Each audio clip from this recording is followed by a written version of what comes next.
riusciamo a comprendere niente di più alto del vino. Cioè, è nostro il limite. Però il vino è l'alimento con la vibrazione più alta che l'umano riesce a capire.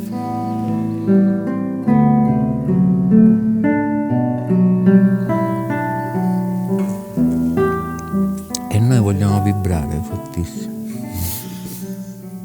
È questo tutto che... E allora se nel tutto poi in ogni piccola cosa ci metti qualcosa e torna e la ritrovi, e se non ce la metti no.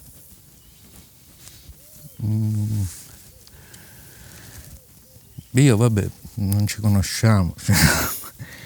Tra poco faccio 60 anni, per dire, non mi è interessato mai a me di fare soldi, anzi negli ultimi anni ho messo a fuoco, devo fare solo quello che mi piace e così mi oriento, incluso quello che mi dà da vivere, deve essere proprio calzante, forse come c'è i passaggi fra le cose vive, anche fra il vino e chi lo beve e chi lo produce, c'è qualcosa. Non hai più tempo e voglia per fare quello che non ti piace, Io che sono tante le giornate che mi sveglio e me ne torno a letto e sono stato 4 giorni senza vedere nessuno, una cosa meravigliosa. Tu sei nato qua? Sì, io sono nato a Randazzo e cresciuto a Randazzo. Il nonno era un produttore di sfuso, produceva 8-10 quintali.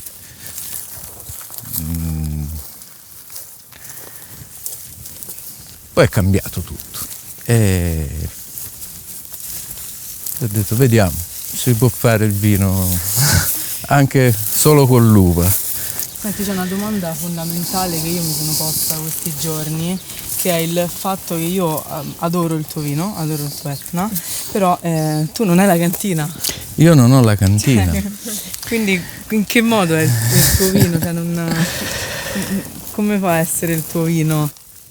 Allora, io penso che l'impronta più rilevante sia quella del vigneto. Ma non ne senti la necessità di una cantina tua? Cioè, secondo te la mano di una terza persona non inficia sul tuo vino?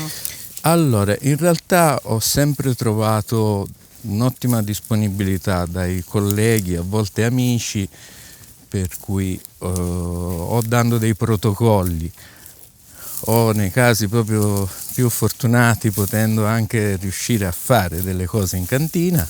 Io non utilizzo nessun additivo, cioè i miei vini sono fatti solo di uva, ma so bene che le cantine usano i lieviti, tante cantine, certo. E i lieviti non li fermi, sono in cantina, per cui so che c'è un'influenza a seconda della cantina, dei lieviti che usa, e ho il sogno di avere una cantina, forse. Perché forse? Forse perché non ho intenzione di espandermi oltre 1 ettaro. 1 ettaro significa in certi anni una produzione di 3.000 bottiglie o di 4.000 bottiglie. E poi a poco la passione per le piante, sta in mezzo a una vigna. Non da bambino, ma per me le vigne così erano là, ma non avevo nessun interesse. Ho iniziato anche abbastanza tardi a bere vino. Quando? Intorno ai 20 anni. Ma quello che succede, che è successo, è stato appunto un voler rendere onore a questo vulcano. Poi io credo che un grappolo venga buono sia dall'alberello che da un filare, non è là che... E dov'è? Qual è? È più sotto i piedi.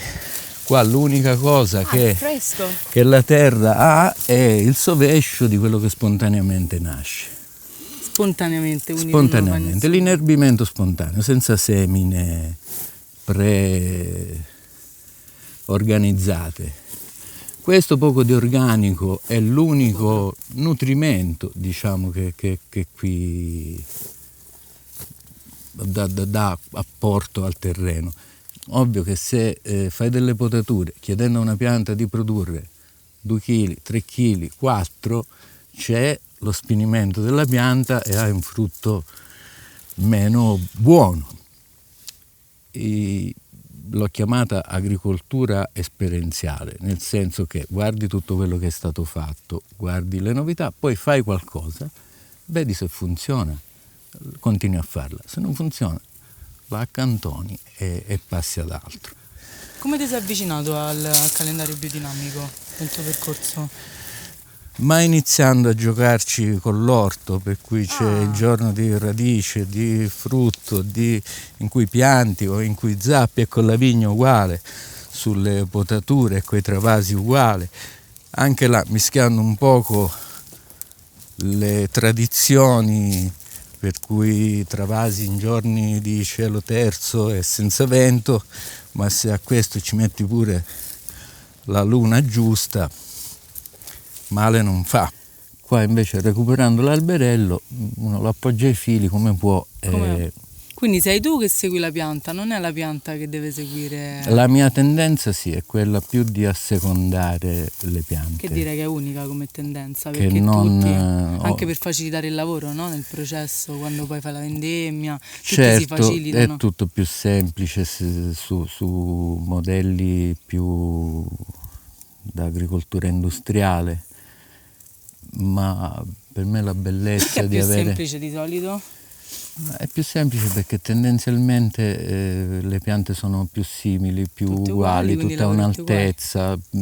Ora c'è tutte anche le raccolte meccaniche, ma ti perdi questa unicità, perché un po' uno poi c'ha sempre come un filone, a me viene sempre questo, sulle viti sentire quanto sono simili agli umani. E così come noi siamo tutti diversi, anche loro sono tutte diverse. Molto bello. Questa è una malattia o no? Sì, questa è una malattia, ma appunto ci sono malattie che appaiono e poi scompaiono sole, o se proprio vedi che si espande. Sì, questa io direi che è peronospero, ma c'è un ragnetto che fa anche delle cose simili, non è sempre facile. Eh sì, credo che sia funginea, perché si è bombata anche l'altro lato, di solito il Sì, ragno te la fa solo dietro, giusto? Ti dà il colore solo dietro. Assomiglia quello che lascia, ma tutti questi territori c'erano molti più vigneti di quelli che ci sono ora, nonostante l'arrivo di imprenditori da tutte le parti del mondo. Una volta era veramente una zona abitata con una quantità di ettari impressionante. Venivano vendute le uve, venivano venduti i mosti, venivano venduti i vini, e questo è il passato dell'Etna. Vedo soprattutto negli ultimi tempi la devastazione, cioè un territorio di pregio con storie di migliaia d'anni, a un certo punto vedi che vengono spianate, zone terrazzate per fare i piani, insomma non sempre c'è il rispetto del territorio da parte di chi arriva, vuoi per motivi economici, vuoi per ignoranza, insomma a volte si vede veramente che nasce un'azienda ma viene distrutto un pezzo di Etna. Il nonno ha avuto il tempo di arrivare qua, pigliare un tralcio, tornare e con le lacrime agli occhi dice: questo è tutto quello che rimarrà di Allegracuore. Ma dai. E poi ha deviato. Un tralcio di vite? Sì. Era febbraio, marzo, c'era un tempo di merda, nevicava. E io sono stato autorizzato all'occasione a guidare ogni mezzo, magari quando non avevo patente. Smuovi tutti i carburanti agricoli che erano sulla cisterna qua, perché le cisterne esplodono quando arriva la lava, il vapore. Mio padre a un certo punto ci vedeva tutti intrafficati a smontare cose, dice: ma e dove le portiamo queste cose? Dico: papà bravo, c'hai ragione, se è così, dico, niente, non ci dobbiamo portare niente, e poi che facciamo questi camion di mobili? E come ha deviato di suo oppure è stata deviata? No, No, qua a Deviato di Su ha preso la pendenza della valle. Sul paese hanno fatto tentativi di deviazione con argini fatti con le ruspe e con bombardamenti con le mine. Poi però qualcuno è andato là nel centro della protezione civile e dice: vabbè, voi la deviate per evitare. Dice: ma sapete dove la mandate? Dice: perché se a mia mamma arriva che la manda l'Etna me la piglio. Dice: se me la mandate voi, dice, un momento, no, non è così semplice. Che cos'è? Il casco vulcano per te che cos'è? Massa, quando nasci su un vulcano diventa una cosa familiare, è una presenza, sicuramente una presenza forte e non puoi dimenticare che c'è, è